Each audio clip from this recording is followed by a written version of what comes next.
ಇಡೀ ದೇಶವನ್ನೇ ಬೆಚ್ಚಿ ಬೀಳಿಸಿದ್ದ ಕೇರಳದ ಅಟ್ಟಪಾಡಿಯ ಮುಕ್ಕಾಲಿಯ ಬುಡಕಟ್ಟಿನ ಅಮಾಯಕ ಹುಡುಗ ಮಧು ಎನ್ನುವರ ಮೇಲೆ ಒಂದು ಗುಂಪು ಅಟ್ಯಾಕ್ ಮಾಡಿ ಮತ್ತು ಅವರ ಹತ್ಯೆಗೆ ಕಾರಣವಾಗಿತ್ತು. ಇದಕ್ಕೆ ಸಂಬಂಧಪಟ್ಟಂತೆ ನಿನ್ನೆ ಬಂದಂತ ಹೈಕೋರ್ಟಿನ ತೀರ್ಪು ರಿಯಲಿ ಒಂದು ಐತಿಹಾಸಿಕ ಮೈಲಿಗಲ್ಲು ಅಂತಾನೆ ಹೇಳ್ಬೋದು. ಹಿನ್ನೆಲೆ ನೋಡ್ತಾ ಹೋದ್ರೆ ಮಧು ಅನ್ನುವ ವ್ಯಕ್ತಿ ಮಾನಸಿಕ ಅಸ್ವಸ್ಥ ಆಗಿರ್ತಾನೆ ಮತ್ತು ಒಂದು ಬುಡಕಟ್ಟು ಜನಾಂಗ ಅಂತಂದ್ರೆ ಒಂದು ಅಲ್ಪಸಂಖ್ಯಾತರ ಒಂದು ಜನಾಂಗಕ್ಕೆ ಸೇರಿರ್ತಾನೆ.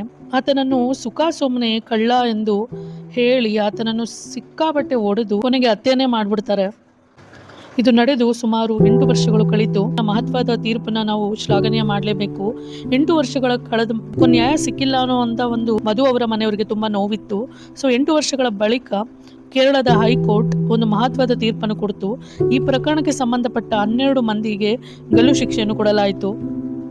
ನೊಂದ ಕುಟುಂಬಕ್ಕೆ ಕೊನೆಗೂ ಒಂದು ನ್ಯಾಯ ಒದಗಿಸಿತು ಅಂತ ಹೇಳ್ಬೋದು. ಅದಕ್ಕೂ ಇಷ್ಟು ಆಧುನಿಕತೆ ಕಡೆ ನಡೀತಾ ಇದ್ರು ಸಹ ಜನ ಯಾಕೆ ಇಷ್ಟು ಕ್ರೌರ್ಯವನ್ನು ಕೆಲವೊಬ್ರು ರೂಢಿಸ್ಕೊಂತಿದ್ದಾರೆ ಅಂತ ಗೊತ್ತಾಗ್ತಾ ಇಲ್ಲ. ಆ್ಯಕ್ಚುಲಿ ಎಜುಕೇಟೆಡ್ಗಳು, ಬುದ್ಧಿವಂತರು ಎಲ್ಲ ಅಂದರೆ ಅಪ್ಡೇಟ್ ಆಗ್ತಾ ಇದೀವಿ ಅನ್ನುವಂಥ ಒಂದು ಜನ ಈ ಒಂದು ಮಾನಸಿಕವಾಗಿ ಒಂದು ಮನುಷ್ಯತ್ವವನ್ನೇ ಕಳೆದುಕೊಂಡು ಅಂದರೆ ಸೋಷಿಯಲ್ ಮೀಡಿಯಾದಲ್ಲಿ ಲೈವಲ್ಲಿ ಹೋಗಿ ವೈರಲ್ ಮಾಡ್ತಾ ವಿಡಿಯೋ ಮಾಡ್ತಾ ಒಬ್ಬ ಮುಗ್ಧ ಒಂದು ಮಾನಸಿಕ ಅಸ್ವಸ್ಥಗೆ ಹೇಗೆ ಬೇಕಂಗೆ ಹೊಡೆದು ಆತನ ಒಂದು ಹತ್ಯೆಗೆ ಕಾರಣ ಆದರು.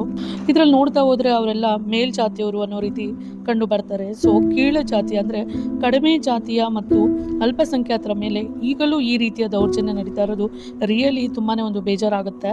ಮತ್ತು ಒಬ್ಬ ಮಾನಸಿಕ ಅಸ್ವಸ್ಥನನ್ನು ಒಬ್ಬ ಕಳ್ಳನೆಂದು ಸುಮ್ಮನೆ ಹೊಡೆದಾಕ್ತಾರೆ.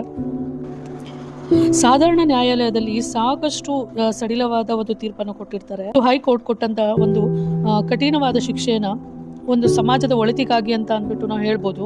ಸೊ ಇದರಿಂದನಾದ್ರೂ ಜನ ಅವ್ರು ಮಾಡುವಂತ ತಪ್ಪುಗಳನ್ನ ಅವರು ಅರ್ಥ ಮಾಡ್ಕೊಂಡು ಹೋಗ್ಬೇಕು. ಡಿಸ್ಟ್ರಿಕ್ಟ್ ಕೋರ್ಟ್ ಏನಪ್ಪ ಕೊಟ್ಟಿರುತ್ತೆ ಅಂದ್ರೆ ಕೇವಲ ಒಂದು 7 ವರ್ಷಗಳ ಕಾಲ ಅವರಿಗೆ ಕಠಿಣವಾದಂತ ಒಂದು ಶಿಕ್ಷೆಯನ್ನು ಕೊಟ್ಟಿತ್ತು. ಆದ್ರೆ ಅಲ್ಲಿನ ಒಂದು ರಾಜ್ಯ ಸರ್ಕಾರ ಮತ್ತು ಮಧು ಅವರ ಕುಟುಂಬ ಮುಂದೆ ಬಂದು ಮತ್ತೆ ಈ ವಿಚಾರಣೆಯನ್ನು ಹೈಕೋರ್ಟ್ಗೆ ಹಸ್ತಾಂತರಿಸುತ್ತಾರೆ. ಕೇಸ್ನ ಕೂಲಂಕುಷವಾಗಿ ವಿಚಾರಣೆ ಮಾಡಿದ ನಂತರ ಪರಿಶಿಷ್ಟ ಜಾತಿ ಮತ್ತು ಪರಿಶಿಷ್ಟ ಪಂಗಡಗಳ ಮೇಲೆ ನಡೆಯುವಂತಹ ದೌರ್ಜನ್ಯ ಕಾಯ್ದೆಯನ್ನು ಮತ್ತಷ್ಟು ಬಿಗಿಗೊಳಿಸಿ ಈ ಕಾಯ್ದೆಯ ಅಡಿಯಲ್ಲಿ ಹೈಕೋರ್ಟ್ ಅವರಿಗೆ ಜೀವಾವಧಿ ಶಿಕ್ಷೆಯನ್ನೇ ವಿಧಿಸಿಬಿಡ್ತು. ಕೇವಲ ಜೀವಾವಧಿ ಶಿಕ್ಷೆ ಅಲ್ಲದೆ ಪ್ರತಿಯೊಬ್ಬರಿಗೂ 2 ಲಕ್ಷ ರೂಪಾಯಿ ದಂಡವನ್ನು ವಿಧಿಸಲಾಗಿದೆ. ಆದ್ರೆ ಇದರಲ್ಲಿ ಪ್ರಥಮ ಆರೋಪಿ ಹುಸೇನ್ ಎನ್ನುವನ್ನ ಹೈಕೋರ್ಟ್ ಖುಲಾಸೆಗೊಳಿಸಿದೆ. ಏನಪ್ಪಾ ಅಂದ್ರೆ ಅವರು ಒಂದು ಸಾಕ್ಷಿ ಸಿಕ್ಕಿಲ್ಲ ಅನ್ನುವಂತ ಒಂದು ಸಾಕ್ಷಿ ಕೊರತೆಯಿಂದ ಅದು ಪ್ರೂವ್ ಮಾಡೋಕ್ಕಾಗದೆ ಆತನನ್ನು ಮಾತ್ರ ಖುಲಾಸೆಗೊಳಿಸಲಾಗಿದೆ. ಸೊ ಇದರಿಂದ ಮಧು ಅವರ ಒಂದು ಕುಟುಂಬಕ್ಕೆ ಬೇಸರ ಉಂಟಾಗಿದೆ. ಯಾಕೆಂದ್ರೆ ಆತನೂ ಸಹ ಅದಕ್ಕೆ ಕಾರಣ ಅನ್ನೋದು ಅವರ ಒಂದು ವಾದ. ಅದಕ್ಕೆ ಆದ್ರೆ ಆ ಒಂದು ಅವ್ರು ಏನು ತೆಗೆದಿರ್ತಾರ ವಿಡಿಯೋದಲ್ಲಿ ಆ ವ್ಯಕ್ತಿ ಇರೋದಿಲ್ಲ. ಕೊನೆಯ ಆರೋಪಿಯನ್ನು 3 ತಿಂಗಳಿಂದ 1 ವರ್ಷಕ್ಕೆ ಕಠಿಣ ಶಿಕ್ಷೆಯನ್ನ ಜಾಸ್ತಿ ಮಾಡಿದ್ದಾರೆ. ಇನ್ನು ಉಳಿದಂತೆ 12 ಮಂದಿಗೆ ಗಲ್ಲು ಶಿಕ್ಷೆಯನ್ನು ಕೊಡಲಾಗಿದೆ. ಮತ್ತೆ ಸಮಾಜದಲ್ಲಿ ಇಂಥ ಒಂದು ಕ್ರೌರ್ಯ ನಡಿಬಾರದು ಅನ್ನುವಂಥ ಒಂದು ಮನದಟ್ಟಣೆ ಮಾಡುವಂಥ ಒಂದು ಎಚ್ಚರಿಕೆ ಗಂಟೆಯೇ ಈ ಶಿಕ್ಷೆ ಆಗಿದೆ. ಮಾನಸಿಕ ಅಸ್ವಸ್ಥವಾಗಿದ್ದು ಕೇವಲ ಅಲ್ಲಿ ಊಟಕ್ಕಾಗಿ ಒಂದು ಭಿಕ್ಷೆಯನ್ನು ಬೇಡುತ್ತಾ ಅಲ್ಲಿ ಓಡಾಡ್ತಾ ಇರ್ತಾರ. ಇದ್ದಕ್ಕಿದ್ದಂತೆ ಬಂದಂಥ ಸ್ಥಳೀಯರ ಗುಂಪು ಕಳ್ಳತನ ಆರೋಪವನ್ನು ಹೊರಿಸಿ ಮೇಲ್ಜಾತಿಯ ಒಂದು ಗುಂಪು ಈ ರೀತಿ ಅಟ್ಯಾಕ್ ಮಾಡಿರೋದು.